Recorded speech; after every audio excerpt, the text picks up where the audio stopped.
പിതാവിന്റെയും പുത്രന്റെയും പരിശുദ്ധാത്മാവിന്റെയും നാമത്തിൽ ആമേൻ. വിശ്വാസ പ്രമാണം. സർവശക്തനായ പിതാവും ആകാശത്തിന്റെയും ഭൂമിയുടെയും സൃഷ്ടാവുമായ ദൈവത്തിൽ ഞാൻ വിശ്വസിക്കുന്നു. അവിടുത്തെ ഏകപുത്രനും ഞങ്ങളുടെ കർത്താവുമായ ഈശോമിശിഹായിലും ഞാൻ വിശ്വസിക്കുന്നു. ഈ പുത്രൻ പരിശുദ്ധാത്മാവിനാൽ ഗർഭസ്ഥനായി കന്യകാമറിയത്തിൽ നിന്ന് പിറന്ന് പൊന്തിയോസ് പീലാത്തോസിന്റെ കാലത്ത് പീഡകൾ സഹിച്ച് കുരിശിൽ തറയ്ക്കപ്പെട്ട് മരിച്ച് അടക്കപ്പെട്ട് പാതാളങ്ങളിൽ ഇറങ്ങി മരിച്ചവരുടെ ഇടയിൽ നിന്ന് മൂന്നാം നാൾ ഉയർത്ത് സ്വർഗത്തിലേക്ക് എഴുന്നള്ളി സർവശക്തിയുള്ള പിതാവായ ദൈവത്തിന്റെ വലതുഭാഗത്തിരിക്കുന്നു.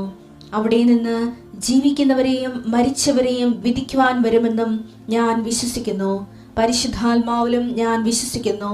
വിശുദ്ധ കത്തോലിക്കാ സഭയിലും പുണ്യവാന്മാരുടെ ഐക്യത്തിലും പാപങ്ങളുടെ മോചനത്തിലും ശരീരത്തിന്റെ ഉയർപ്പിലും നിത്യമായ ജീവിതത്തിലും ഞാൻ വിശ്വസിക്കുന്നു. ആമേൻ. സുഖസ്ഥനായ ഞങ്ങളുടെ പിതാവേ, അങ്ങയുടെ നാമം പൂജിതമാകണമേ. അങ്ങയുടെ രാജ്യം വരണമേ. അങ്ങയുടെ തിരുമനസ് സ്വർഗത്തിലെ പോലെ ഭൂമിയിലും ആകണമേ.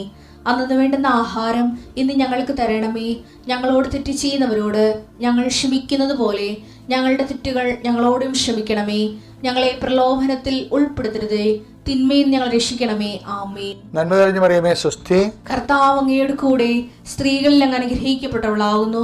അങ്ങയുടെ ഉദരത്തിൻ ഫലമായി ഈശോ അനുഗ്രഹിക്കപ്പെട്ടവനാകുന്നു.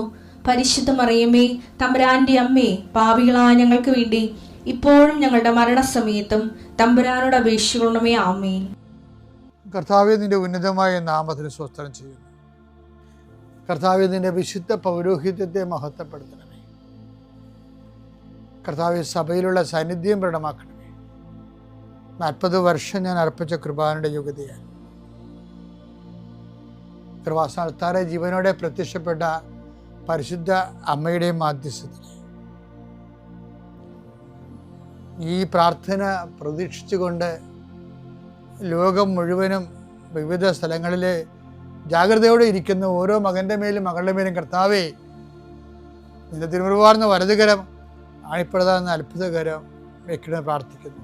കർത്താവെ, മനസ്സ് വേദനിക്കുന്ന എല്ലാ വിഷയങ്ങളും, അവരുടെ മനസ്സ് വേദനിപ്പിക്കുന്ന എല്ലാ വ്യക്തികളും ഇപ്പോഴും ഈശോയുടെ നാമം നിർവീര്യമാകട്ടെ. കർത്താവെ, മനസ്സ് വിഷമിപ്പിക്കുന്ന സാഹചര്യങ്ങൾ, ചെയ്തെടുക്കേണ്ട ഉത്തരവാദിത്തങ്ങൾ, മറ്റുള്ളവർ നമ്മളെ പഴി പറയാൻ സാധ്യതയുള്ള എല്ലാ വിഷയത്തിൻ്റെ മേലും കർത്താവിൻ്റെ കരുണ ചൊരിയുകയും നിങ്ങളെ കർത്താവ് ഇന്ന് നിലനിർത്തി തരികയും ചെയ്യട്ടെ. നിങ്ങൾ പോകുന്ന വഴികൾ, കണ്ടുമുട്ടുന്ന വ്യക്തികൾ, ചെയ്യുന്ന കാര്യങ്ങൾ, യാത്ര ചെയ്യുന്ന വാഹനങ്ങൾ, ഒപ്പിടുന്ന പേപ്പറുകൾ, കൈമാറുന്ന രേഖകൾ, കഴിക്കുന്ന മരുന്ന് എല്ലാം മാതാവിൻ്റെ മധ്യസ്ഥതയിലെ യേശുനാമത്തിൽ അനുഗ്രഹിക്കപ്പെടുകയും നീ ദൈവത്തെ അനുഭവിക്കാൻ ഇന്ന് നിന്നെ സഹായിക്കുകയും ചെയ്യട്ടെ. നിത്യം പിതാവും പുത്രനും പരിശുദ്ധാത്മാശ്രേഷ്ഠ നീക്കുവാണ്. എൻ്റെ പ്രിയപ്പെട്ടവരെ, ഞാൻ കഴിഞ്ഞ ദിവസങ്ങൾ പറഞ്ഞില്ലേ, ഞാൻ സിംഗപ്പൂർ ധ്യാനിപ്പിക്കാൻ പോയെന്നാണ്. അപ്പോൾ ധ്യാനത്തിന് 3-ാം ദിവസം ആരാധന നടന്ന സമയത്ത് കർത്താവ് എന്നോട് പറഞ്ഞു, എമ്മാവുസിൽ എല്ലാവരും കുർബാന സ്വീകരിച്ചേ. എവരിബഡി ലാസ്റ്റ് നിമിഷം എല്ലാവരും കുർബാന സ്വീകരിച്ച് കഴിഞ്ഞപ്പോൾ ഞാൻ കുർബാന സ്വീകരിച്ചതിൻ്റെ ഒരു അന്തരീക്ഷത്തിലും ആ അഭിഷേകത്തിലും കർത്താവ് എന്നോട് ഒരു പ്രാർത്ഥന തന്നു എനിക്ക്. അത് എമ്മാവുസ് ശിഷ്യന്മാരെ അനുബന്ധിച്ച് നടന്ന വലിയ ആധ്യാത്മിക അനുഭവമാണ്. അത് ലൂക്ക 24:29. അവർ അവനെ നിർബന്ധിച്ചുകൊണ്ട് പറഞ്ഞു, ഞങ്ങളോട് കൂടെ താമസിക്കുക, നേരം വൈകുന്നു, പകൽ അസ്തമിക്കാറായി. അവൻ അവരോടുകൂടെ താമസിക്കുവാൻ കയറി. ഇത് ആ സമയത്ത് പറഞ്ഞപ്പോഴേ ഈശോ പറഞ്ഞത്, നേരം വൈകുന്ന കുറേ മനുഷ്യരുണ്ട് ഇവിടെ. PR കിട്ടാനേ 30 വർഷമൊക്കെ PR കിട്ടാത്തവരുണ്ട്, പെർമനന്റ് റെസിഡൻസ്. വിവാഹം ഒത്തുവരാത്ത മനുഷ്യരുണ്ട്. 10-33 വയസ്സായിട്ടും ജീവിത പങ്കാളില്ലാത്തവർ, മക്കളില്ലാത്തവരുണ്ട്. അവർക്ക് നേരം വൈകുന്നുണ്ട്. 8 കൊല്ലം 9 കൊല്ലമായിട്ടും മക്കളില്ല അവർക്ക്. 10 കൊല്ലമായിട്ട് ജോലി കിട്ടാത്തവർ ഞാൻ അവിടെ കണ്ടു. നേരം വൈകുന്നു. അപ്പം ഇങ്ങനെ ജീവിതത്തിൻ്റെ നിർണായകമായ ഘട്ടങ്ങൾക്ക് നേരം വൈകുമ്പോൾ നമുക്ക് പ്രാർത്ഥിക്കാൻ പറ്റിയ ഏറ്റവും വലിയ പ്രാർത്ഥനയാണത്. ലൂക്ക 24:29. അവർ അവനെ നിർബന്ധിച്ചു. പണ്ട് കർത്താവാണ് നമ്മൾ നിർബന്ധിച്ചത്. ഓർക്കുന്നുണ്ടോ? ഈശോ അപ്പോസ്തലന്മാരെ നിർബന്ധിക്കുന്നൊരു ഭാഗമുണ്ട്. ഞാനീ പന്തിയിൽ നേരത്തെ പറഞ്ഞിട്ടുള്ളതാണ്. മറുകരയ്ക്ക് പോകാൻ അപ്പോസ്തലന്മാരെ നിർബന്ധിച്ചു എന്ന്. അതൊരു പരിചരണമായിരുന്നു. രാത്രി കൊടുങ്കാറ്റൊക്കെ ഉണ്ടായിരുന്നു. അപ്പോൾ കർത്താവ് കടലമീതെ ചെന്ന് അതാണ് അവർ ചോദിക്കുന്നത്, ഇവൻ ആരാണെന്നൊക്കെ ചോദിക്കണില്ലേ. അപ്പോൾ അതുപോലെ ചില നിർബന്ധങ്ങൾ ദൈവത്തോട് നമുക്കും ആകാവുന്നുള്ളതാണ് ആ സുവിശേഷം അവസാനിക്കുമ്പോൾ പറയുന്നത്. എന്താ പറയണത്? ലൂക്ക പറയണത്, നേരം വൈകുന്നു, അവൻ ഞങ്ങളോടൊത്ത് വസിക്കാൻ, ഞങ്ങളോട് താമസിക്കുക എന്ന് പറഞ്ഞുകൊണ്ട് അവരവനെ നിർബന്ധിച്ചു. അപ്പം പ്രാർത്ഥനയിൽ ചിലർ നിർബന്ധമായിട്ടൊക്കെ പ്രാർത്ഥിക്കുമ്പോഴേ എനിക്ക് ദേഷ്യം വരും. ഒരു സാക്ഷ്യം കേൾക്കും, ഞാൻ കർത്താവിനെ നിർബന്ധിച്ചു, കാലെക്കെട്ടി വീണുന്ന വിധത്തിൽ ഞാൻ കർത്താവിനെ ഇരിക്കാൻ അനുവദിച്ചില്ലെന്നൊക്കെ പറയും. അങ്ങനെയൊക്കെ പറയാൻ ആൾക്കാരുണ്ട്. അങ്ങനെയൊക്കെ പറയാം, പക്ഷേ അത്രയും നമ്മുടെ ആധ്യാത്മിക ജീവിതത്തിൽ ചുമ്മാ വായിട്ട് നോക്കി തെക്ക് വടക്ക് നടന്നു വെച്ചും കർത്താവിനെ നിർബന്ധിക്കുന്നൊരു കാര്യമില്ലേ. അതാണ് എനിക്ക് ദേഷ്യം വരുന്നത്. പക്ഷേ ദൈവത്തിന് വേണ്ടി ജീവിച്ചതിന് ശേഷം സത്യസന്ധമായൊരു കാര്യത്തിന് വേണ്ടി നമുക്ക് ദൈവത്തെ നിർബന്ധിക്കാൻ തെറ്റില്ല. അതാണ് ഇവരും ചെയ്തത്, അമാവാസ്യ ശിഷ്യന്മാർ. പക്ഷേ എൻ്റെ വിഷയം അതല്ല. കർത്താവ് എന്ന് സിംഗപ്പൂർ വെച്ച് പറഞ്ഞത്, എന്തെങ്കിലും കാര്യത്തിന് താമസിച്ചു പോയാൽ, ജീവിതം, വീട്, ജോലി, വിവാഹം, ഇനി മാനസാന്തര, എന്തെങ്കിലും കാര്യത്തിന് താമസിച്ചു പോയാൽ, ഉടമ്പടി എടുത്തിട്ടും നമ്മൾ ശരിയാകുന്നില്ല, വൈകുന്നു, ദൈവാനുഭവത്തിന് വൈകുന്നു എന്ന് തോന്നിയാൽ പിന്നെ ഒറ്റ പ്രാർത്ഥനയേ ഉള്ളൂ. എന്താണ്? നാഥ, ഞങ്ങളോടൊത്ത് താമസിക്കുക, നിൻ്റെ അനുഗ്രഹങ്ങളല്ല വേണ്ട, ഞങ്ങൾക്ക് നിന്നെയാണ് വേണ്ടതെന്ന്. അപ്പോൾ ഉടമ്പടി പക്കായിട്ട് പാലിച്ചു കഴിയുമ്പോൾ നമുക്ക് ദൈവത്തിൻ്റെ അനുഗ്രഹത്തിന് പകരം ദൈവത്തെ തന്നെ കിട്ടും. പിന്നെ ഞാൻ ഇന്നലെ പറഞ്ഞ പോലെ അത് ഈശോ തന്നെ നമ്മൾ നിന്നുകൊണ്ട് അവൻ്റെ പ്രവൃത്തികൾ ചെയ്യും, വലിയ കാര്യങ്ങൾ ചെയ്യും.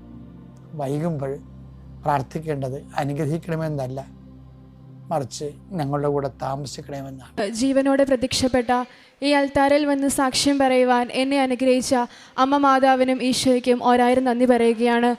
സമയഘടികാരം നെഞ്ചിൽ ചാർത്തി കൃപാസന അൽത്താരയിൽ പ്രത്യക്ഷയായ അമ്മ സമയ ചുരുക്കത്തിൻ്റെ മേൽ അധികാരമുള്ളവളാണ് എന്നുള്ള ബോധ്യം ഈ ഉടമ്പടിയിലൂടെ എനിക്ക് ലഭിച്ചു. എൻ്റെ പേര് ഹിമ. ഞാൻ കാസർഗോഡ് ജില്ലയിലെ കള്ളാറിടവകയിൽ നിന്ന് വരുന്നു. ഇത് എൻ്റെ അനുജത്തിയാണ്. 2024 മാർച്ച് മാസം 7-ാം തീയതിയാണ് ഞാൻ കൃപാസനത്തിൽ അമ്മ മാതാവിൻ്റെ അടുത്ത് ഉടമ്പടി എടുക്കുന്നത്.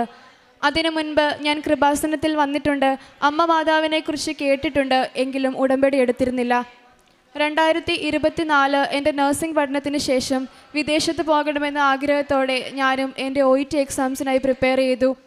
2024 മാർച്ച് മാസം 9-ാം തീയതിയാണ് ഞാൻ എൻ്റെ ഫസ്റ്റ് OET അറ്റംപ്റ്റിനായി ഡേറ്റ് എടുത്തത്. പക്ഷേ ആ എക്സാമിന് ഒരു മൊഡ്യൂൾ മാത്രമേ എനിക്ക് പാസ്സാവാൻ സാധിച്ചുള്ളൂ. അന്ന് ഞാൻ അമ്മ മാതാവിൻ്റെ അടുത്ത് പരാതിയൊന്നും പറഞ്ഞില്ല. കാരണം ഞാൻ ഉടമ്പടി എടുത്തിട്ട് 2 ദിവസമേ ആയിട്ടുള്ളൂ. അപ്പോൾ എൻ്റെ ആ ഒരു ഉടമ്പടി ലൈഫ് അസസ് ചെയ്യാനുള്ള സമയം അമ്മയ്ക്കും ഈശോയ്ക്കും ലഭിക്കാത്തത് കൊണ്ടാണ് എന്ന് ഞാൻ വിശ്വസിച്ചു. വീണ്ടും മെയ് മാസം ഞാൻ എക്സാമിന് ഡേറ്റ് എടുത്തു. പക്ഷേ എനിക്ക് 2 മൊഡ്യൂൾ മാത്രമേ കിട്ടിയുള്ളൂ. വീണ്ടും 2 മൊഡ്യൂൾ പെൻഡിങ് ആയിപ്പോയി. അപ്പോൾ ഗ്യാപ്പ് വരാതിരിക്കാനായിട്ട് ഞാൻ ജോലിക്ക് കയറാമെന്ന് തീരുമാനിച്ചു. അങ്ങനെ ജൂൺ മാസം അമ്മ മാതാവ് എനിക്ക് ബാംഗ്ലൂർ സെൻറ്റ് ജോൺസിൽ സ്റ്റാഫ് നഴ്സായി ജോലി നൽകി അനുഗ്രഹിച്ചു. ആ ഒരു ജോലി കാലഘട്ടത്തിലും ഞാൻ എൻ്റെ OET എക്സാംസിനായി ഒരുപാട് ട്രൈ ചെയ്തെങ്കിലും മുൻപത്തേതുപോലെ തന്നെ ആ 2 മൊഡ്യൂൾ മാത്രമേ എനിക്ക് കിട്ടുന്നുണ്ടായിരുന്നുള്ളൂ. റീഡിങ്ങും ലിസണിങ്ങും എനിക്ക് കിട്ടുന്നില്ലായിരുന്നു. അപ്പോൾ ഞാൻ മാതാവിനോട് ചോദിച്ചു, മാതാവേ, ഞാൻ ആദ്യത്തെ പ്രാവശ്യം ഒന്നും പറഞ്ഞില്ലല്ലോ, ഇപ്പോൾ ഉടമ്പടിയൊക്കെ പുതുക്കിയില്ലേ, എന്നിട്ട് എന്തുകൊണ്ടാണ് എനിക്ക് കിട്ടാത്തത്? എനിക്കും അമ്മയുടെ അടുത്ത് വന്ന് സാക്ഷ്യം പറയണമെന്ന് ഞാൻ പറഞ്ഞിട്ടില്ലേ എന്ന് ചോദിച്ചു. അങ്ങനെ ആ ഒരു വിഷമം കൊണ്ടാണ് ഞാൻ എൻ്റെ ഉടമ്പടി പുതുക്കേണ്ട സമയമായിട്ട് പിന്നെ ഉടമ്പടി പുതുക്കിയില്ല. ഉടമ്പടിയിൽ ചെറിയ ഉഴപ്പൊക്കെ വരുത്തി. പക്ഷേ അമ്മയുടെ പ്രത്യക്ഷീകരണത്തിൻ്റെ ആ പ്രാർത്ഥന എന്ന് തൊട്ട് ഞാൻ കൃപാസന മാതാവിനെക്കുറിച്ച് അറിഞ്ഞു, എന്ന് തൊട്ട് ഈ പ്രത്യക്ഷീകരണ പ്രാർത്ഥന കേട്ടു തുടങ്ങിയോ, അന്ന് തൊട്ട് ഇന്ന് വരെ പ്രത്യക്ഷീകരണ പ്രാർത്ഥന മുടക്കാതെ ഞാൻ ചെല്ലുന്നുണ്ട്. അങ്ങനെ കിട്ടിയ മൊഡ്യൂൾസ് വെച്ച് ഞാൻ എൻ്റെ പ്രോസസ്സ് സ്റ്റാർട്ട് ചെയ്യാമെന്ന് വിചാരിച്ചു. പക്ഷേ അവിടേക്ക് ഒരുപാട് ലാഗ് വന്നു തുടങ്ങി. അങ്ങനെ 2025 ഒക്ടോബർ മാസം എൻ്റെ ചാച്ചൻ, എൻ്റെ പാരൻസ് 2 പേരും ഇറ്റലിയിലാണ്. അമ്മ മാതാവിൻ്റെ പ്രത്യക്ഷീകരണത്തിൻ്റെ സാക്ഷിയായി ഈ അൽത്താരയിൽ വന്ന് സാക്ഷ്യം പറഞ്ഞ് ഇറ്റലിക്ക് പോയവരാണ് അവർ 2 പേരും. അപ്പോൾ ചാച്ചൻ എന്നോട് പറഞ്ഞു, പൊന്നു OET ഒന്നും കിട്ടിയില്ലെങ്കിൽ സാരമില്ല, നീ വിഷമിക്കേണ്ട, ഇറ്റലിയിൽ പോര്, അവിടെ നഴ്സസിന് ഓപ്പർച്യൂണിറ്റീസ് ഉണ്ട്, നമുക്ക് പ്രോസസ്സൊക്കെ സ്റ്റാർട്ട് ചെയ്ത് നോക്കാമെന്ന് പറഞ്ഞു. അപ്പോൾ റൂൾസും റെഗുലേഷൻസൊക്കെ ഒരുപാട് അപ്ഡേറ്റ് ആയതുകൊണ്ട് തന്നെ പ്രോപ്പറായിട്ട് പേപ്പർ വർക്കുകൾ മൂവ് ചെയ്തില്ലെങ്കിൽ റിജക്ഷൻ വരാനുള്ള സാധ്യത ഉണ്ട്.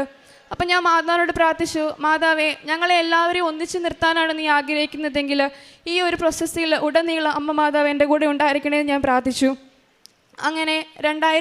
അങ്ങനെ മാതാവിൻ്റെ പ്രത്യേക ഇടപെടൽ മൂലം തന്നെ ചാച്ച നിൽക്കുന്ന വീട്ടിലെ അവരുടെ ഓൺ ഡിപ്പെൻഡൻസിയിൽ എൻ്റെ പേപ്പർ വർക്കുകൾ സ്റ്റാർട്ട് ചെയ്യാമെന്നും എൻ്റെ പേപ്പർ വർക്ക് മൂവ് ചെയ്യാൻ ഞങ്ങളെ സഹായിക്കാമെന്നും പറഞ്ഞു. അങ്ങനെ ഇറ്റലിയിലോട്ട് പോയിട്ടുള്ളവർക്കൊക്കെ അറിയാം, ക്ലിക്ക് ഡേ എന്ന് പറഞ്ഞൊരു ദിവസമാണ് നമ്മുടെ ഡോക്യുമെൻറ്റ്സൊക്കെ നമ്മൾ സബ്മിറ്റ് ചെയ്യുന്നത്. അപ്പോൾ ഞങ്ങൾ അതിനുവേണ്ടി പ്രാർത്ഥിച്ചൊരുങ്ങി. മാതാവ് 2026 ജനുവരി മാസം 11-ാം തീയതി എനിക്ക് ക്ലിക്ക് ഡേക്ക് ഡേറ്റ് നൽകി എന്നെ അനുഗ്രഹിച്ചു. ചാച്ചനും അമ്മയും കൂടെ എൻ്റെ എല്ലാ ഡോക്യുമെൻറ്റ്സും കുരിശൊക്കെ വരച്ച് വിശ്വാസ പ്രമാണം പ്രഖ്യാപിച്ചുകൊണ്ട് അവിടുന്ന് ഡോക്യുമെൻറ്റ്സുകളെല്ലാം കൃത്യം ആ ജനുവരി 11-ന് സബ്മിറ്റ് ചെയ്തു. അപ്പോൾ യൂറോപ്പിലോട്ട് പോയിട്ടുള്ളവർക്കൊക്കെ അറിയാം, ഒരു 6 to 7 months ആണ് എല്ലാ പ്രോസസ്സിങ് ടൈമിന് എടുക്കുന്നത്. പക്ഷേ സമയ ചുരുക്കത്തിൻ്റെ മേൽ അമ്മയ്ക്ക് അധികാരമുണ്ടെന്ന് എന്നെ ബോധ്യപ്പെടുത്താനായിട്ട് കൃത്യം 1 മാസം 1 ദിവസം, അതായത് ജനുവരി മാസം 11-ാം തീയതിയാണ് ഞാൻ എൻ്റെ ഡോക്യുമെൻറ്റ് സബ്മിറ്റ് ചെയ്തെങ്കിൽ ഫെബ്രുവരി മാസം 12-ാം തീയതി എൻ്റെ പ്രോസസ്സിങ്ങിൻ്റെ ആദ്യ സ്റ്റെപ്പായി എന്നെ ഉള്ളോസം നൽകി അമ്മ മാതാവ് എന്നെ അനുഗ്രഹിച്ചു. അതിനുശേഷമുള്ളത് എൻ്റെ വിസ പ്രോസസ്സിംഗ് ആണ്. അവിടെ അമ്മ മാതാവ് എനിക്ക് ഒരു തടസ്സവും വരുത്തില്ല. ഫെബ്രുവരി മാസം 27-ാം തീയതിയിൽ പൂനെയിൽ എനിക്ക് വിസയ്ക്കുള്ള അപ്പോയിൻമെൻറ്റ് കിട്ടി. ഞാൻ എൻ്റെ ഡോക്യുമെൻറ്റ്സ് എല്ലാം പ്രാർത്ഥിച്ച് ഉടമ്പടി എണ്ണയൊക്കെ തൂത്ത് ഞാൻ എൻ്റെ ഡോക്യുമെൻറ്റ്സ് എല്ലാം സബ്മിറ്റ് ചെയ്തു. അവിടെ മുൻപത്തേതുപോലെ തന്നെ 1 മാസം 1 ദിവസമേ അമ്മ എടുത്തുള്ളൂ. കൃത്യം മാർച്ച് മാസം 28-ാം തീയതി എനിക്ക് എൻ്റെ വിസ നൽകി. വരുന്ന തിങ്കളാഴ്ച ഏപ്രിൽ 14-ാം തീയതി വെറും 3 മാസത്തെ പ്രോസസ്സിങ് ടൈം കൊണ്ട് എല്ലാവരും ലക്ഷങ്ങളൊക്കെ കൊടുത്താൽ പോകുന്നത്. പക്ഷേ എനിക്ക് ഒരു പൈസ പോലും കൊടുക്കേണ്ട വന്നിട്ടില്ല. അവർ ഡിപ്പെൻഡൻസിലായതുകൊണ്ട് ഒരു പൈസ പോലും കൊടുക്കാതെ ഈ ഏപ്രിൽ മാസം 14-ാം തീയതി ഞാൻ ഇറ്റലിയിലോട്ട് പോവുകയാണ്. അവിടെ ചെന്ന് കഴിഞ്ഞിട്ട് എനിക്ക് സ്റ്റാഫ് നഴ്സായിട്ട് ജോലി ചെയ്യാനായിട്ട് എനിക്കൊരു എക്സാം എഴുതണം. ആ എക്സാമിലും എൻ്റെ ഡോക്യുമെൻറ്റ്സ് ട്രാൻസ്ലേറ്റ് ചെയ്യുന്ന സമയത്തൊക്കെ അമ്മ മാതാവ് എൻ്റെ കൂടെ ഉണ്ടാകുമെന്ന് ഞാൻ ഉറച്ചു വിശ്വസിക്കുകയാണ്. എണ്ണിയാൽ തീരാത്തവണ്ണം ഒരുപാട് അനുഗ്രഹങ്ങളാണ് എനിക്കും എൻ്റെ കുടുംബത്തിനും അമ്മ മാതാവ് തന്നിട്ടുള്ളത്. ഇവളുടെ പഠന മേഖലയിലും എൻ്റെ ജോലി മേഖലയിലും അതിലുപരി ഞങ്ങൾ ഇന്ന് ആയിരിക്കുന്ന ഈ അവസ്ഥയിലേക്ക് ഞങ്ങളെ ഉയർത്തിക്കൊണ്ട് വന്നത് അമ്മ മാതാവിൻ്റെ പ്രത്യേക അനുഗ്രഹമാണെന്ന് ഞാൻ ഉറച്ചു വിശ്വസിക്കുകയാണ്. പ്രേക്ഷിത പ്രവർത്തനമായിട്ട് കൃപാസന പത്രം ഞാൻ ഇവിടെ നാട്ടിലായിരുന്നപ്പോഴും ബാംഗ്ലൂർ ജോലി ചെയ്യുന്ന സമയത്തൊക്കെ എനിക്ക് ഇവിടുന്ന് പത്രം മേടിച്ചുകൊണ്ട് പോയിട്ട് എൻ്റെ കൂട്ടുകാർക്കൊക്കെ കൊടുക്കാനും അവരെയും കൃപാസനത്തിൽ വന്ന് അമ്മ മാതാവിൻ്റെ ഉടമ്പടി എടുത്ത് അമ്മ മാതാവിൻ്റെ പ്രത്യക്ഷീകരണത്തിൻ്റെ സാക്ഷിയാക്കാനും എനിക്ക് സാധിച്ചിട്ടുണ്ട്. എനിക്ക് ജോലി കിട്ടുന്നതിന് മുമ്പൊക്കെ എൻ്റെ പാരൻസിൻ്റെ ഹെൽപ്പോടുകൂടിയാണ് ഞാൻ രോഗികളുടെ അടുത്ത് പോകുക, അവർക്ക് സാമ്പത്തികമായ സഹായമൊക്കെ ചെയ്ത്. പക്ഷേ എനിക്ക് ജോലി കിട്ടിയോ അന്ന് തൊട്ട് ഞാൻ ജോലി റിസൈൻ ചെയ്യുന്നതോടെ വരെ എൻ്റെ ശമ്പളത്തിൽ നിന്ന് ഒരു തുക ഞാൻ മാറ്റിവെച്ച് എല്ലാ മാസവും രോഗികൾക്ക് ഭക്ഷണം കൊടുക്കാൻ ഞാൻ ശ്രദ്ധിക്കുമായിരുന്നു. അന്ന് തൊട്ടാണ് ഞാനായിട്ട് ഉടമ്പടിയിൽ എന്ത് ഇൻക്ലൂഡായോ അന്ന് തൊട്ടാണ് എൻ്റെ ലൈഫിൽ പ്രത്യേകമായ മാറ്റങ്ങൾ ഉണ്ടാക്കാൻ സാധിച്ചത്. അതുപോലെ തന്നെ ഓൺലൈനായിട്ട് സാക്ഷ്യങ്ങൾ ഷെയർ ചെയ്യാനും മറ്റുള്ളവരിലേക്ക് അമ്മ മാതാവിൻ്റെ കാര്യങ്ങൾ എത്തിക്കാനും ഞാൻ പ്രത്യേകം ശ്രദ്ധിച്ചിരുന്നു. ഇത്രയും വലിയ അനുഗ്രഹം തന്ന അമ്മ മാതാവിനും ഈശോയ്ക്കും 1000 നന്ദി പറയുകയാണ്. വിലാപങ്ങൾ 3:22, 23 തിരുവചനങ്ങൾ. കർത്താവിൻ്റെ സ്നേഹം ഒരിക്കലും അസ്തമിക്കുന്നില്ല, അവിടുത്തെ കാരുണ്യം അവസാനിക്കുന്നില്ല, ഓരോ പ്രഭാതത്തിലും അത് പുതിയതാണ്, അവിടുത്തെ വിശ്വസ്തത ഉന്നതമാണ്. ഹിമ ബെന്നി എന്ന ഈ മകൾ ഇറ്റലിയിൽ മകൾക്ക് ജോലി ലഭിച്ചതുമായി ബന്ധപ്പെട്ടുള്ള സാക്ഷ്യമാണ് നമ്മോട് പങ്കുവെച്ചത്. മകളുടെ സാക്ഷ്യത്തിൻ്റെ പ്രത്യേകത അവൾ പറയുന്നുണ്ട്, സ്വന്തമായി അറിഞ്ഞുകൊണ്ട് കാരുണ്യ പ്രവൃത്തികൾ സന്മനസ്സോടെ ചെയ്തു തുടങ്ങുകയും കൃപാസനം പത്രം വിശ്വാസത്തോടെ മറ്റുള്ളവർക്ക് കൈമാറി തുടങ്ങുകയും ചെയ്ത കാലഘട്ടത്തിലാണ് ഉടമ്പടിയിലുള്ള ഓരോ കാര്യവും വേഗത്തിൽ അമ്മ മാതാവ് ക്രമീകരിച്ച് നൽകിയതെന്ന്. ഉടമ്പടി വ്യക്തിപരമായ ഒരു ഉത്തരവാദിത്വത്തിൻ്റെ ജീവിത പ്രാർത്ഥനാ പദ്ധതിയാണ്. ഇതൊരു ജീവിത ശൈലി കൂടെയാണ്. അതുകൊണ്ട് ഉടമ്പടിയിൽ നാം വരുമ്പോൾ രാവിലെയും വൈകുന്നേരവും എന്തെങ്കിലും പ്രാർത്ഥന ചൊല്ലിയത് കൊണ്ട് ഉടമ്പടി പൂർത്തിയാവുന്നില്ല. മറിച്ച് ഉടമ്പടി എടുക്കുന്ന നിമിഷം മുതൽ നമ്മുടെ ആഭിമുഖ്യങ്ങളിൽ താല്പര്യങ്ങളിൽ വ്യത്യാസമുണ്ടാവണം. അത് ഈശോയ്ക്ക് പ്രഥമസ്ഥാനം കൊടുക്കുവാൻ പരിശുദ്ധമ്മയുടെ എളിമയുടെയും ഔദാര്യത്തിൻ്റെയും ദൈവാശ്രയത്വത്തിൻ്റെയും മനസ്സോടുകൂടി ജീവിക്കുവാൻ, അഗതികളെയും അശരണരെയും വലിയ സ്നേഹത്തിൽ പരിചരിക്കുവാൻ നമുക്ക് തന്നെ ഉള്ളിൽ നിന്ന് ഒരു പുതിയ ജീവിതശൈലി ക്രമീകരിച്ച് വരുമ്പോഴാണ് ഉടമ്പടി നമുക്ക് കത്തിത്തുടങ്ങുക. അതുകൊണ്ട് നമ്മുടെ ഉടമ്പടി ജീവിതത്തിൽ എവിടെയെങ്കിലും നമ്മൾ ബ്ലോക്ക് കാണുന്നുവെങ്കിൽ നമ്മുടെ വിശ്വസ്തതയ്ക്ക് എവിടെയോ കുറവുണ്ട് എന്നൊരർത്ഥമുണ്ട്. അതിന് ഉടമ്പടി എന്തൊക്കെ ചെയ്തിട്ട് മുന്നോട്ട് പോകുന്നില്ല എങ്കിൽ ഒന്നുകിൽ നിയോഗത്തിന് ഒരു കൗശലത്തിൻ്റെ നിയോഗമായിരിക്കും, സത്യസന്ധത കുറവുള്ള നിയോഗമായിരിക്കും, അല്ലെങ്കിൽ ഉടമ്പടി ജീവിക്കുന്നതിൽ അതിൻ്റെ വിശ്വസ്തതയ്ക്ക് എവിടെയെങ്കിലും പോരായ്മയുണ്ടായിരിക്കും. അമ്മ മാതാവിനോട് ഉടമ്പടിയിൽ ഒരു കാര്യം വല്ലാതെ വൈകിക്കൊണ്ടിരിക്കുന്നു, എത്ര പ്രാർത്ഥിച്ചിട്ടും കിട്ടുന്നില്ല, എത്ര പുതുക്കിയിട്ടും നീണ്ടു പോകുന്നുവെങ്കിൽ ഒന്ന് നമ്മളെ തന്നെ ഒന്ന് പരിശോധിക്കണം. അത് ഒന്നെങ്കിൽ ഉരുകിത്തെളിച്ച് ഏറ്റവും ബെസ്റ്റായിട്ടുള്ളത് നൽകുവാൻ വേണ്ടി ഒരു സമയം എടുക്കുന്നതാണ്, അല്ലെങ്കിൽ നമ്മുടെ ഉടമ്പടി ജീവിതം വൃത്തിയിലും വിശ്വസ്തതയിലും മുന്നേറാത്തത് കൊണ്ട് ഉടമ്പടിയിലേക്ക് കൂടുതൽ ആഴപ്പെടുവാൻ അമ്മ മാതാവ് നമ്മളെ ക്ഷണിക്കുന്നതാണ്. മൂന്നാമതൊരു കാരണം, ഒരുപക്ഷെ നാം വെച്ചിരിക്കുന്ന നിയോഗം ആർക്കെങ്കിലും വേദനയോ നമ്മുടെ തന്നെ ജീവിതത്തിന് അപകടകരമോ, നമ്മൾ മറ്റെന്തെങ്കിലും ലക്ഷ്യങ്ങൾ ഉള്ളിൽ വെച്ചുകൊണ്ട് ഒരു നിയോഗമായി ഇതിനെ കൺവേർട്ട് ചെയ്യുകയോ ചെയ്തിട്ടുണ്ടെങ്കിലും ഉടമ്പടി അത് ആ നിയോഗം അനുഗ്രഹമായി തീരുവാനായിട്ട് പ്രയാസമുണ്ടാവും. അമ്മ മാതാവ് വിശ്വസ്തതയുള്ള ദൈവിക ബന്ധത്തിലേക്ക് നമ്മളെ ഓരോരുത്തരെയും ചേർത്ത് വയ്ക്കുന്ന ജീവിതശൈലിയുടെ പേരാണ് മരിയൻ ഉടമ്പടി.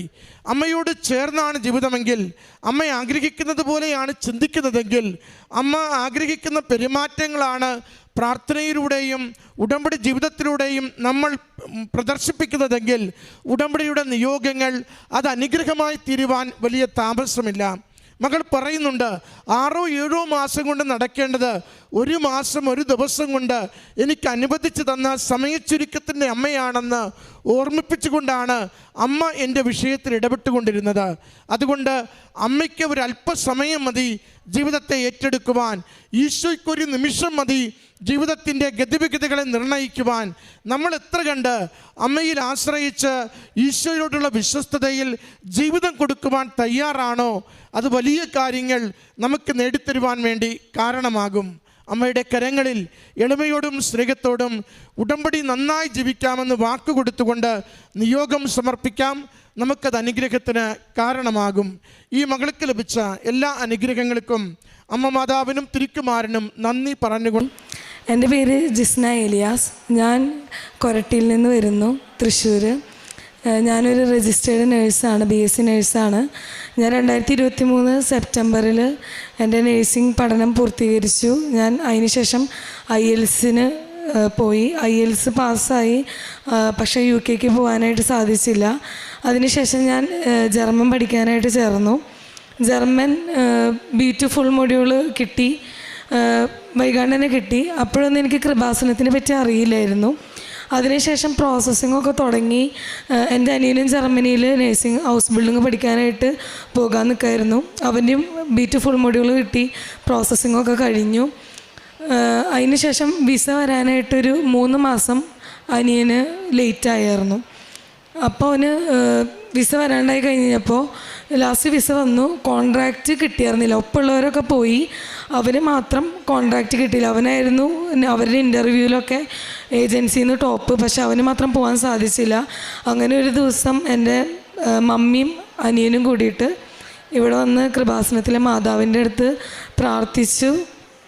അന്ന് തിരിച്ചു പോണ സമയത്ത് ഇവിടുന്ന് ഇറങ്ങി ഒരു 5 മിനിറ്റ് കഴിഞ്ഞപ്പോഴേക്കും എൻ്റെ അവന് കിട്ടാനായിട്ടിരുന്ന കോൺട്രാക്റ്റ് പ്രതീക്ഷിക്കാത്ത സമയത്ത് കിട്ടി. അവനതുവരെ അവർ പറഞ്ഞിരുന്നത് ഡിസംബറിൽ അല്ലെങ്കിൽ നവംബറിലൊന്നും പോകാനായിട്ട് പറ്റില്ല, ഇനി മാർച്ച് ഇൻടേക്കിലേക്ക് തന്നെയാണ് ഗ്രീനസിന് പോകാൻ സാധിക്കുള്ളൂ, അതുവരെ വെയിറ്റ് ചെയ്തിരിക്കണം എന്നാണ് പറഞ്ഞത്.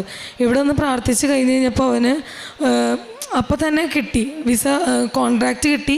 അവന് 4 ദിവസത്തിനുള്ളിൽ ഡേറ്റ് എടുത്ത് അവിടെ എത്തണം എന്ന് പറഞ്ഞ് അവൻ പോയി. മമ്മിയുടെ ഒരു ഫ്രണ്ട് പറഞ്ഞിട്ടാണ് അത് അറിഞ്ഞത്.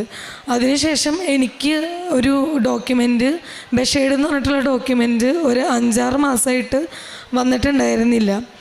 അപ്പോൾ അതിൻ്റെ കാര്യം അന്ന് മമ്മി അനിയനും ഇവിടെ വന്നു കഴിഞ്ഞപ്പോൾ പറഞ്ഞ് പ്രാർത്ഥിച്ചിരുന്നു. ഞാനപ്പോൾ കൊല്ലത്ത് നേഴ്സിംഗ് ജർമ്മൻ ട്യൂട്ടറായിട്ട് പഠിപ്പിച്ചുകൊണ്ടിരിക്കുകയായിരുന്നു.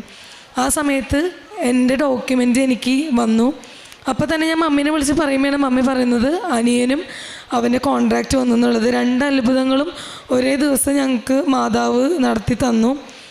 അതുപോലെ തന്നെ എൻ്റെ വിസ ഡിസംബർ 1 ഞാൻ വെച്ചു, ജർമ്മനിക്ക് ജോബ് വിസയ്ക്കുള്ളത്. അത് വെച്ചു. സാധാരണ കൂടിപ്പോയ 1 മാസത്തിനുള്ളിൽ നേഴ്സുമാർക്ക് കിട്ടേണ്ടതാണ്. 4 മൊഡ്യൂളുണ്ടായിട്ടും എനിക്ക് എൻ്റെ വിസ വരാനായിട്ട് 4 മാസം ലേറ്റായി. അപ്പോൾ ഡിസംബർ 1 വെച്ചതിന് ശേഷം ഒരു ജനുവരി 16 വരെ എനിക്ക് അതിനെപ്പറ്റി ഒരു മെയിലുകളോ പെൻഡിങ് ഡോക്യുമെൻറ്റ്സോ ഒന്നും വന്നിട്ടുണ്ടായിരുന്നില്ല. അപ്പോൾ എൻ്റെ ഒപ്പം പഠിച്ചിരുന്ന ഒരു കുട്ടി പറഞ്ഞു, കൃപാസനത്തിൽ നീ ഒന്ന് പ്രാർത്ഥിക്കുക, ഉടമ്പടി എടുക്കുന്നൊക്കെ പറഞ്ഞായിരുന്നു. ആ സമയത്ത് എനിക്കെന്ന് പറഞ്ഞു കഴിഞ്ഞാൽ ഞാൻ ജാക്കോബൈറ്റാണ്. അപ്പോൾ എനിക്ക് ഇതിനെപ്പറ്റിയൊന്നും ഒരു അറിവുണ്ടായിരുന്നില്ല. പിന്നെ ഞാൻ വിശ്വസിച്ചിട്ടുണ്ടായിരുന്നില്ല. അനിയൻ്റെ ഡോക്യുമെൻ്റ് വന്നപ്പോഴാണ് കുറച്ചെങ്കിലും ഞങ്ങൾക്ക് വിശ്വാസം വന്നത് മാതാവിൽ. അത് കഴിഞ്ഞിട്ട് അവൾ പറഞ്ഞു കഴിഞ്ഞപ്പോൾ ജനുവരി 16 ഞാനും എൻ്റെ മമ്മിയും കൂടിയിട്ട് കൃപാസനത്തിൽ വന്നു, പ്രാർത്ഥിച്ചു കഴിഞ്ഞ് ഞങ്ങൾ തിരിച്ച് പോണ വഴിക്ക് ഇവിടുന്ന് ഇറങ്ങി ഒരു അരമണിക്കൂർ കഴിഞ്ഞപ്പോഴേക്കും എനിക്കൊരു മെയിൽ വന്നു. അതായത് ജർമ്മനിയിലെ നേഴ്സിംഗ് കൗൺസിലിൽ നിന്ന് എനിക്കൊരു മെയിൽ വന്നു, നിങ്ങളുടെ ഒരു ഡോക്യുമെൻ്റ് നിങ്ങൾ മിസ്സിങ് ആണ്, അത് എത്രയും പെട്ടെന്ന് നിങ്ങൾ തിരിച്ചയക്കണം എന്ന് അയച്ചു കൊടുക്കണം എന്ന് പറഞ്ഞിട്ട് എനിക്കൊരു മെയിൽ വന്നു. അങ്ങനെ ഞാൻ ആ മെയിൽ റിപ്ലൈ ചെയ്ത് അതൊരു ഏജൻസിയിലൊക്കെ പറഞ്ഞ് തിരിച്ചയച്ചു കൊടുത്തു. അതിനുശേഷം പിന്നെ ഒരു മാർച്ച് 10 വരെ എനിക്ക് വേറൊരു മെയിൽ വന്നിട്ടില്ല. അതിന് റിപ്ലൈ ആയിട്ടോ ഒരു കാര്യങ്ങളും മെയിൽ വന്നിട്ടില്ല. അപ്പോഴും ഞാൻ മെയിലൊക്കെ അയക്കണുണ്ട് എംബസിക്കൊക്കെ, പക്ഷേ എനിക്കൊരു റിപ്ലൈയും അവർ തന്നില്ല. അങ്ങനെ മാർച്ച് 10 ഞാൻ വീണ്ടും കൃപാസനത്തിൽ മമ്മിയുടെ ഒപ്പം വന്നു. അപ്പോൾ എനിക്ക് അതുപോലെ തന്നെ ഇവിടെ ഒന്ന് പ്രാർത്ഥിച്ചു തിരിച്ചു പോയി കഴിഞ്ഞപ്പോൾ എനിക്ക് വീണ്ടും ഒരു ഡോക്യുമെൻറ്റും കൂടി അയക്കണം എന്ന് പറഞ്ഞിട്ട് എനിക്ക് മെയിൽ അയച്ചു. ആ ഡോക്യുമെൻറ്റും കൂടി ഞാൻ അയച്ചു. അപ്പോൾ എനിക്ക് കൃപാസന മാതാവിലൊക്കെ ഒരു വിശ്വാസം വന്നു. അപ്പം മമ്മിയുടെ ഒരു ഫ്രണ്ട് പറഞ്ഞു, എന്തായാലും നിങ്ങൾ ചെന്ന് മാതാവിൻ്റെ അടുത്ത് ഉടമ്പടി എടുക്കുക, നടക്കാത്ത കാര്യങ്ങളൊക്കെ നടക്കും, നിങ്ങളുടെ വിശ്വസിച്ച് നിങ്ങൾ ഉടമ്പടി ശരിക്കത് പാലിച്ചു കഴിഞ്ഞാൽ നിങ്ങൾക്ക് എന്തായാലും നടത്തി തരും മാതാവെന്ന് പറഞ്ഞു. എൻ്റെ ഫ്രണ്ടും പറഞ്ഞു, അവളും ഉടമ്പടി എടുത്തിട്ടുണ്ടായിരുന്നു. അങ്ങനെ അവർ പറയണ കേട്ടിട്ട് ഇവിടെ വന്ന് മമ്മി ഉടമ്പടി എടുക്കാമെന്നാണ് പറഞ്ഞത്. എനിക്കിത് കൃത്യമായിട്ട് കണ്ടിന്യൂ ചെയ്ത് പോകാൻ പറ്റുമെന്നുള്ളൊരു ഉറപ്പോ എനിക്ക് ആ ഒരു ധൈര്യം ഇല്ലാത്തതുകൊണ്ട് ഞാൻ എടുക്കണ്ടെന്ന് വെച്ചിട്ടാണ് ഈ പടി വരെ വന്നത്. അപ്പോൾ മമ്മി എടുക്കുമെന്നാണ് പറഞ്ഞത്. അത് കഴിഞ്ഞപ്പോൾ ഇവിടെ വന്നു കഴിഞ്ഞ് പ്രാർത്ഥിച്ചു കഴിഞ്ഞപ്പോൾ എനിക്ക് തോന്നി എൻ്റെ ഉള്ള ആവശ്യം വിസ എൻ്റെയാണ്, അപ്പം ഞാനല്ലേ ഉടമ്പടി എടുക്കണ്ടേന്ന് എനിക്കുള്ളിൽ തോന്നി. അങ്ങനെ ഞാൻ മമ്മിയുടെ അടുത്ത് പറഞ്ഞു, ഞാനും മമ്മിയും കൂടി ഇവിടെ വന്ന് 2 പേരും ഉടമ്പടി എടുത്തു, നിയോഗങ്ങളൊക്കെ വെച്ച്. അത് കഴിഞ്ഞ് തിരിച്ചു പോയി. ഇപ്പോഴും എനിക്കൊരു മെയിൽ വന്നു, അതായത് നിങ്ങളുടെ ഒരു ഡോക്യുമെൻറ്റും കൂടി, അതായത് റീസെൻ്റായിട്ടുള്ള ട്രാവൽ ഇൻഷുറൻസ്, ആ ഇൻഷുറൻസ് നിങ്ങളുടെ എക്സ്പയർഡായി, അതൊന്ന് അപ്ഡേറ്റ് ചെയ്ത് തിരിച്ചയക്കണമെന്ന് പറഞ്ഞ് എനിക്ക് മെയിൽ വന്നു. ഞാൻ 2 ദിവസം കഴിഞ്ഞപ്പോൾ അത് മെയിൽ അയച്ചു. ഇത് കഴിഞ്ഞ് കഴിഞ്ഞിട്ട് പിന്നെ ഒരു റിപ്ലൈ ഒന്നുമില്ല. അപ്പോൾ ഞാൻ പ്രാർത്ഥനകളൊക്കെ മര്യാദയ്ക്ക് തന്നെ സമയത്തിനും രാവിലെയും വൈകുന്നേരം സായന പ്രാർത്ഥനയൊക്കെ ചെയ്തു പോകുന്നുണ്ട്. അതിനുശേഷം മാർച്ച് 20 കഴിഞ്ഞ കൊല്ലം 2024 മാർച്ച് 20 എൻ്റെ ജർമ്മൻ്റെ 2 മൊഡ്യൂൾ ഞാൻ എഴുതിയത്. അതിൻ്റെ 2 വാലിഡിറ്റി തീരണത് മാർച്ച് 20 അപ്പം ഞാൻ മാതാവിൻ്റെ അടുത്ത് ഇങ്ങനെ പറയും, മാതാവേ മാർച്ച് 20 എൻ്റെ 2 മൊഡ്യൂളിൻ്റെ വാലിഡിറ്റി തീരും, അപ്പം എൻ്റെ B2ൻ്റെ 2 മൊഡ്യൂളാണ്, ഇനി ഞാനത് എഴുതാമെന്ന് പറഞ്ഞാൽ നടക്കണ കാര്യമല്ല, കിട്ടുമെന്ന് ഉറപ്പില്ല, കാശും ചിലവ് ഭയങ്കര ബുദ്ധിമുട്ടായതുകൊണ്ട് ഞാൻ മാതാവിൻ്റെ അടുത്ത് പ്രാർത്ഥിച്ചു. പിന്നെ ഞാൻ 2 കൽപ്പിച്ച് മാർച്ച് 20 ഞാൻ മമ്മി പറഞ്ഞു കൃപാസനം വരെ ഒന്ന് പോകുമെന്ന് പറഞ്ഞു. കാരണം ഞാനിവിടെ വരുമ്പോൾ എനിക്ക് മാതാവ് എന്തെങ്കിലുമൊക്കെ ഒരു ഉത്തരം അതിന് തന്നിട്ടുണ്ട്. അങ്ങനെ ഞാൻ മാർച്ച് 20 ഇവിടെ വന്നു. ഇവിടേക്ക് വരാണ് ഞാൻ ബസ് കയറി, ഞാൻ പ്രാർത്ഥിച്ച് ഡെയിലി ബ്രെഡും ഒക്കെ കേട്ട് ബസ്സിലിങ്ങനെ വന്നുകൊണ്ടിരിക്കുമ്പോൾ എനിക്കൊരു SMS വന്നു, നിങ്ങളുടെ പ്രോസസ്ഡ് ആയിട്ടുള്ള പാസ്പോർട്ട് ബാംഗ്ലൂരിൽ റിസീവ് ചെയ്തിട്ടുണ്ടെന്ന് പറഞ്ഞിട്ട് എനിക്കൊരു മെയിൽ വന്നു. അപ്പോൾ ഞാൻ വിചാരിച്ചു, എനിക്കറിയില്ല അത് ഇപ്പം ഈ വിസയുടെ തന്നെയാണോ എന്ന് എനിക്കൊരു ഉറപ്പുണ്ടായിരുന്നില്ല. അത് കഴിഞ്ഞിട്ട് ഒരു 5 മിനിറ്റ് ഞാൻ അപ്പോൾ തന്നെ മമ്മീനെ വിളിച്ചു പറഞ്ഞപ്പോൾ മമ്മി പറഞ്ഞു, മോളെ നീ പ്രാർത്ഥിക്ക്, മാതാവിൻ്റെ അടുത്ത് ചെന്നിട്ട് നന്നായി പ്രാർത്ഥിക്ക്, അത് വിസയുടെ തന്നെ ആവാനായിട്ട് നന്നായി പ്രാർത്ഥിക്കുന്നൊക്കെ പറഞ്ഞ് ഞാൻ പ്രാർത്ഥിച്ചുകൊണ്ടിരിക്കുന്ന സമയത്ത് ഒരു 5-10 മിനിറ്റ് കഴിഞ്ഞപ്പോഴേക്കും എനിക്ക് വേറൊരു SMS-ഉം ഒരു മെയിലും കൂടി വന്നു. ഞാൻ മെയിൽ ചെക്ക് ചെയ്തപ്പോൾ അത് എൻ്റെ വിസ എനിക്ക് ഡിസ്പാച്ചറായിട്ടെന്ന് പറഞ്ഞിട്ടാണ് എനിക്ക് ആ മെയിൽ വന്നതും SMS വന്നതും. മാർച്ച് 20 കൃത്യം എൻ്റെ 1 വർഷം B2ൻ്റെ 2 മൊഡ്യൂൾ തികയണം എന്ന് തന്നെ എനിക്ക് ഡിസ്പാച്ച് തന്നിട്ടുള്ളൊരു മെയിൽ വന്നു. അത് കഴിഞ്ഞപ്പോൾ മമ്മി പറഞ്ഞിട്ടുണ്ടായിരുന്നു, ഇനിയിപ്പോൾ വിസ വരാണെങ്കിൽ തന്നെ വിസ കയ്യിൽ കിട്ടിയിട്ട് അപ്രൂവ്ഡ് ആണെങ്കിൽ പിറ്റേ ദിവസം തന്നെ ഞങ്ങൾ മാതാവിൻ്റെ അടുത്തേക്ക് വന്നോളാം, സാക്ഷ്യം പറയാമെന്ന് പറഞ്ഞിട്ടുണ്ടായിരുന്നു. അങ്ങനെ വെള്ളിയാഴ്ച എനിക്ക് മാർച്ച് 20 വിസ വന്നു. മാർച്ച് 23 തിങ്കളാഴ്ച എനിക്ക് രാവിലെ ബ്ലൂ ഡാർട്ടിൽ നിന്ന് എന്നെ വിളിച്ചു, നിങ്ങളുടെ പാസ്പോർട്ട് ഇവിടെ വന്നിട്ടുണ്ട്, നിങ്ങൾ വന്ന് റിസീവ് ചെയ്യണമെന്ന് പറഞ്ഞു. അങ്ങനെ ഞാൻ മാധവൻ്റെ കാശ് രൂപമൊക്കെ പിടിച്ച് പ്രാർത്ഥിച്ച് പോയി വിസ വാങ്ങാനായിട്ട് ബ്ലൂ ഡാർട്ടിൽ ചെന്നു. അവിടെ ചെന്ന് കഴിഞ്ഞപ്പം എനിക്ക് പേടിയുണ്ടായിരുന്നാലും ഞാൻ മാധവൻ്റെ കാശ് രൂപം മുറുകെ പിടിച്ചിട്ട് തന്നെയാണ് പോയത്. അങ്ങനെ എനിക്ക് ധൈര്യമില്ലാത്ത തന്നെ ഞാൻ മമ്മിയുടെ അടുത്ത് പറഞ്ഞു, മമ്മി ഒന്ന് പ്രാർത്ഥിച്ചിട്ട് തുറന്നാൽ മതി എന്ന് പറഞ്ഞു. കാരണം എൻ്റെ അടുത്ത് എൻ്റെ ഏജൻസി ആണെന്നുണ്ടെങ്കിലും എനിക്ക് പരിചയമുള്ളവരൊക്കെ പറഞ്ഞത് ഫുൾ മൊഡ്യൂൾ ഉണ്ടെങ്കിലും കാര്യമില്ല, 4 മാസം കഴിഞ്ഞതായതുകൊണ്ട് മിക്കതും അത് റിജക്ഷനായിരിക്കും, വിസ റിജക്ഷനായിരിക്കും വന്നിട്ടുണ്ടാവുക, അതുകൊണ്ട് അങ്ങനെ പ്രതീക്ഷിച്ചാൽ മതി എന്ന് എൻ്റെ അടുത്ത് പറഞ്ഞു. ഞാനങ്ങനെ പ്രാർത്ഥിച്ച് തുറന്നു കഴിഞ്ഞപ്പോൾ എൻ്റെ വിസ എനിക്ക് അപ്രൂവ്ഡ് ആയിരുന്നു. അങ്ങനെ എനിക്ക് വിസ അപ്രൂവ്ഡ് ആക്കി തന്നു മാതാവ്. അതിന് ശേഷം എനിക്ക് വേറൊരു അനുഭവം ഉണ്ടായതെന്ന് പറഞ്ഞു കഴിഞ്ഞാൽ, ഇതിനൊക്കെ മുമ്പ് ഞാൻ കൊല്ലത്ത് ജർമ്മൻ പഠിപ്പിച്ചുകൊണ്ടിരുന്നപ്പോൾ എനിക്ക് കൊറോണയ്ക്ക് ശേഷം എൻ്റെ സൗണ്ട് ഏകദേശം ഇതുപോലെയാണ്. അപ്പോൾ ഇത്രയും പോലെ എനിക്ക് സൗണ്ട് ഉണ്ടായിരുന്നില്ല. എൻ്റെ തൊണ്ടയിൽ എനിക്കൊരു നൊഡ്യൂൾ ഉണ്ടായിരുന്നു. അപ്പോൾ ആ നൊഡ്യൂൾ സർജറി ചെയ്ത് കളയണമെന്നാണ് ഡോക്ടർ പറഞ്ഞത്. അപ്പോൾ എനിക്ക് സംസാരിക്കാൻ പാടില്ല. എനിക്കൊരു 3-4 മാസമൊക്കെ കണ്ടിന്യൂസ് വോയിസ് റെസ്റ്റ് ആയിരുന്നു പറഞ്ഞുകൊണ്ടിരുന്നത്. അപ്പോൾ ഞാൻ കൊല്ലത്ത് പഠിപ്പിച്ചുകൊണ്ടിരിക്കുമ്പോൾ തന്നെ എനിക്ക് സൗണ്ട് ഇല്ലാണ്ട് പഠിപ്പിക്കാനായിട്ട് പറ്റില്ല. അപ്പോൾ അവിടെ എൻ്റെ ഒരു വാർഡൻ ഉണ്ടായിരുന്നു എനിക്ക് ഹോസ്റ്റലിൽ. ആ വാർഡൻ കൃപാസനത്തിൽ ഉടമ്പടിയൊക്കെ എടുത്തിട്ടുണ്ടായിരുന്നു. അപ്പോൾ വാർഡൻ്റെ അടുത്ത് ഞാനിങ്ങനെ എൻ്റെ സൗണ്ടിൻ്റെ കാര്യം ചോദിച്ചു, എന്തെങ്ങനെ സൗണ്ട് എന്നൊക്കെ ചോദിച്ചപ്പോൾ ഞാൻ പറഞ്ഞു, എനിക്കിങ്ങനെ തൊണ്ടയിലൊരു നൊഡ്യൂളൊക്കെ ഉണ്ട്, അതുകൊണ്ട് ഒരു ബുദ്ധിമുട്ടാണ്, തൊണ്ടവേദനയാണ്, സംസാരിക്കാനൊന്നും പറ്റില്ല. കണ്ടിന്യൂസ് ഞാനിപ്പോൾ ഒരു 5 മിനിറ്റ് സംസാരിച്ച് കഴിഞ്ഞാൽ എനിക്ക് അപ്പോൾ തന്നെ തൊണ്ടവേദന വരും, പിന്നെ ഞാൻ മിണ്ടാണ്ടിരിക്കുകയും ചെയ്യാം. അപ്പോൾ വാർഡൻ എനിക്ക് കൃപാസനത്തിലെ തൈലവും അതുപോലെ ഉപ്പും എനിക്ക് കാണിച്ചു തന്നിട്ട് ആൾ രാത്രിയാവുമ്പോൾ എൻ്റെ അടുത്ത് വന്നിട്ട് തൈലം എൻ്റെ തൊണ്ടയിൽ പരത്തി പ്രാർത്ഥനയൊക്കെ പ്രത്യക്ഷീകരണ പ്രാർത്ഥനയും എല്ലാം ചൊല്ലി എനിക്ക് തൊണ്ടയിൽ പരത്തി തന്ന് എൻ്റെ വാർഡനെ എനിക്ക് പ്രാർത്ഥിച്ചു തന്നായിരുന്നു.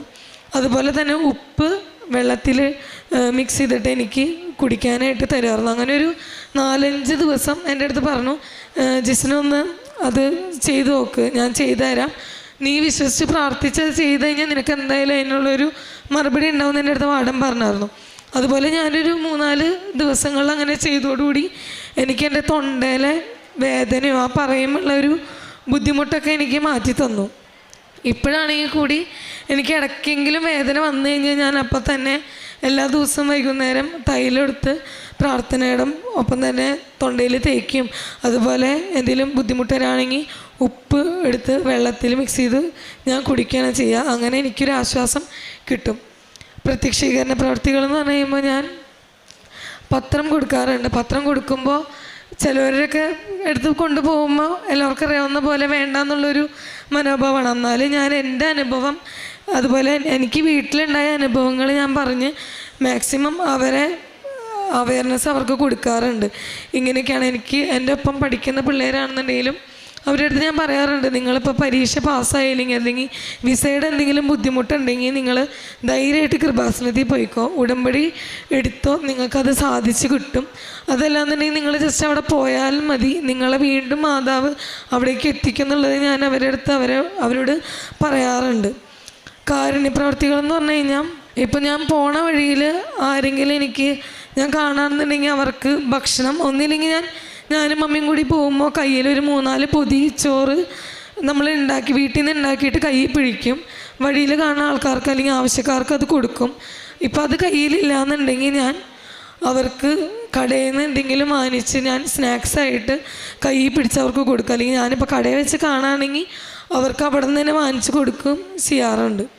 പിന്നെ പറ്റാവുന്ന ദിവസങ്ങളിലൊക്കെ പള്ളിയിൽ പോകാറുണ്ട്, കുർബാന കാണാറുണ്ട്, ബൈബിള് വായിക്കാറുണ്ട് എല്ലാ ദിവസവും. ഞാൻ രാവിലെ എണീറ്റ് കഴിഞ്ഞാൽ ഡെയിലി ബ്രെഡ് അച്ഛൻ്റെ എല്ലാ ദിവസവും കണ്ടിട്ടാണ് പിന്നെ ബാക്കി എന്ത് കാര്യങ്ങളും ഞാൻ ചെയ്യാറുള്ളൂ. ഉടമ്പടി ഇന്നേ വരെ എനിക്ക് പാലിക്കാൻ പറ്റില്ല എന്ന് കരുതിയ ഉടമ്പടി എടുത്തതിന് ശേഷം കൃത്യമായി എനിക്ക് ഫോളോ ചെയ്യാനായിട്ട് സാധിച്ചിട്ടുണ്ട്. ഇനിയിപ്പോൾ ഞാൻ എൻ്റെ ടിക്കറ്റ് എടുക്കാനായിട്ടുള്ളൊരു ബുദ്ധിമുട്ട് എനിക്കുണ്ടായിരുന്നു. വിസ വന്നിട്ടും ടിക്കറ്റിൻ്റെ കാര്യം എടുക്കാനായിട്ട് ശരിയാവാത്തതിൻ്റെ. അപ്പോൾ ഞാൻ മാതാവിൻ്റെ അടുത്ത് അതും പറഞ്ഞ് പ്രാർത്ഥിക്കായിരുന്നു. മാതാവ് ഇപ്പോൾ യുദ്ധമൊക്കെയാണ്, അതുകൊണ്ട് എനിക്ക് ടിക്കറ്റ് എടുക്കാൻ പറ്റുമോ അറിയില്ല, ടിക്കറ്റിന് ഇപ്പം നല്ല റേറ്റും ഉണ്ട്, അപ്പോൾ എനിക്കും എൻ്റെ കുടുംബത്തിനും താങ്ങാൻ പറ്റുന്ന രീതിയിലുള്ളൊരു റേറ്റിൽ എനിക്ക് ടിക്കറ്റ് എടുത്തതെന്ന് ഞാൻ മാതാവിൻ്റെ അടുത്ത് പ്രാർത്ഥിച്ചായിരുന്നു. ഇന്നലെ ഞാൻ ടിക്കറ്റ് എടുത്തു. മാതാവിൻ്റെ അനുഗ്രഹം കൊണ്ട് ഞാൻ മറ്റന്നാൾ ജർമ്മനിയിലേക്ക് പോവുകയാണ്. അപ്പോൾ അതിന് മുമ്പ് വന്ന് സാക്ഷ്യം പറയണമെന്നുണ്ടായിരുന്നു. അതിന് വേണ്ടിയിട്ടാണ് ഞാനിവിടെ വന്നത്. ഇനിയിപ്പോൾ ജർമ്മനി പോയാൽ എവിടെയാണെന്നുണ്ടെങ്കിലും ഞാൻ ഉടമ്പടി ഇതുപോലെ തന്നെ കണ്ടിന്യൂ ചെയ്യുമെന്ന് ആണ് എൻ്റെ ആഗ്രഹം. കണ്ടിന്യൂ ചെയ്യും. എന്നെ ഇവിടെ വരെ എത്തിച്ച എനിക്ക് അൾത്താരയിൽ സാക്ഷ്യം പറയാനായിട്ട് ഭാഗ്യം ഒരുക്കി തന്ന മാതാവിനും ഈശോയ്ക്കും 1000 നന്ദി. വിശുദ്ധ യോഹന്നാൻ്റെ സുവിശേഷം 17-ാം അധ്യായം 26-ാം തിരുവചനം. അങ്ങയുടെ നാമം അവരെ ഞാൻ അറിയിച്ചു. അവിടുന്ന് എനിക്ക് നൽകിയ സ്നേഹം അവരിൽ ഉണ്ടാകേണ്ടതിനും ഞാൻ അവരിൽ ആയിരിക്കേണ്ടതിനുമായി ഞാൻ ഇനിയും അത് അറിയിക്കും.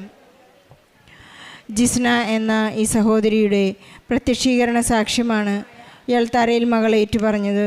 മകളൊരു ജാക്കോബൈറ്റ് വിശ്വാസിയാണ്. നമുക്കറിയാവുന്ന പോലെ സങ്കീർത്തനങ്ങളിൽ നാം വായിച്ചെടുക്കുന്നുണ്ട്, ജെറുസലേമിലേക്ക് പോകാമെന്ന് പറഞ്ഞപ്പോൾ ഞങ്ങൾ വളരെയധികം സന്തോഷിച്ചു. ദേവാലയത്തിലേക്ക്, ജെറുസലേം ദേവാലയത്തിലേക്ക് ഇസ്രായേൽക്കാർ തിരുനാൾ ആഘോഷിക്കാനായി പോകുമ്പോഴെല്ലാം, വർഷത്തിൽ 3 തിരുനാളുകളാണ് യഹൂദർക്കുള്ളത്. അതിൽ തിരുനാൾ ആഘോഷിക്കാൻ പോകുമ്പോഴെല്ലാം ഇസ്രായേൽക്കാരുടെ സന്തോഷം വളരെ അതീവമായ സന്തോഷത്തോടു കൂടിയാണ്. ജെറുസലേം എന്ന് ഓർക്കുമ്പോൾ തന്നെ, ദൈവത്തിൻ്റെ ആലയത്തിലേക്ക് പോകാമെന്ന് ഓർക്കുമ്പോൾ തന്നെ അവർക്ക് വലിയ സന്തോഷമാണ്. ജിസ്ന അതുപോലെ തന്നെയാണ് ഒരു സാക്ഷ്യം ഇവിടെ ഏറ്റു പറയുന്നത്. ഞാൻ എപ്പോഴെല്ലാം കൃപാസനത്തിൽ വന്നുവോ അപ്പോഴെല്ലാം പരിശുദ്ധ അമ്മയുടെ മധ്യസ്ഥതയിൽ ഈശോ എനിക്കൊരു സമ്മാനവുമായിട്ടാണ്, ഒരു അനുഗ്രഹവുമായിട്ടാണ് ഞാൻ ഇവിടെ നിന്ന് പോകാറുള്ളത്. അച്ഛൻ ജോസഫ് അച്ഛൻ നമ്മെ ഓർമ്മിപ്പിക്കാറുണ്ട്, കുടുംബത്തിൽ ഒരാൾ ഉടമ്പടി എടുത്താൽ അതിൻ്റെ ഒരു വ്യത്യാസം വലുതാണെന്നും. ഇവരുടെ ഈ കുടുംബം ഓരോ പ്രാവശ്യവും ഇവിടെ വന്ന് പോകുമ്പോൾ തൻ്റെ സഹോദരൻ്റെ വിസ ശരിയായതും, അതുപോലെ തന്നെ ഈ മകൾ ഇവിടെ വന്ന് പോകുമ്പോൾ പെൻഡിങ്ങായി നിന്നിരുന്ന ഓരോ ഡോക്യുമെൻ്റ് സബ്മിറ്റ് ചെയ്യാനുള്ള മെയിൽ വന്നതും എല്ലാം ഉടമ്പടി എടുത്തപ്പോഴാണ് എല്ലാത്തിനും ഒരു ചലനമുണ്ടായതെന്നാണ് ഈ മകൾ ഏറ്റു പറയുന്നത്.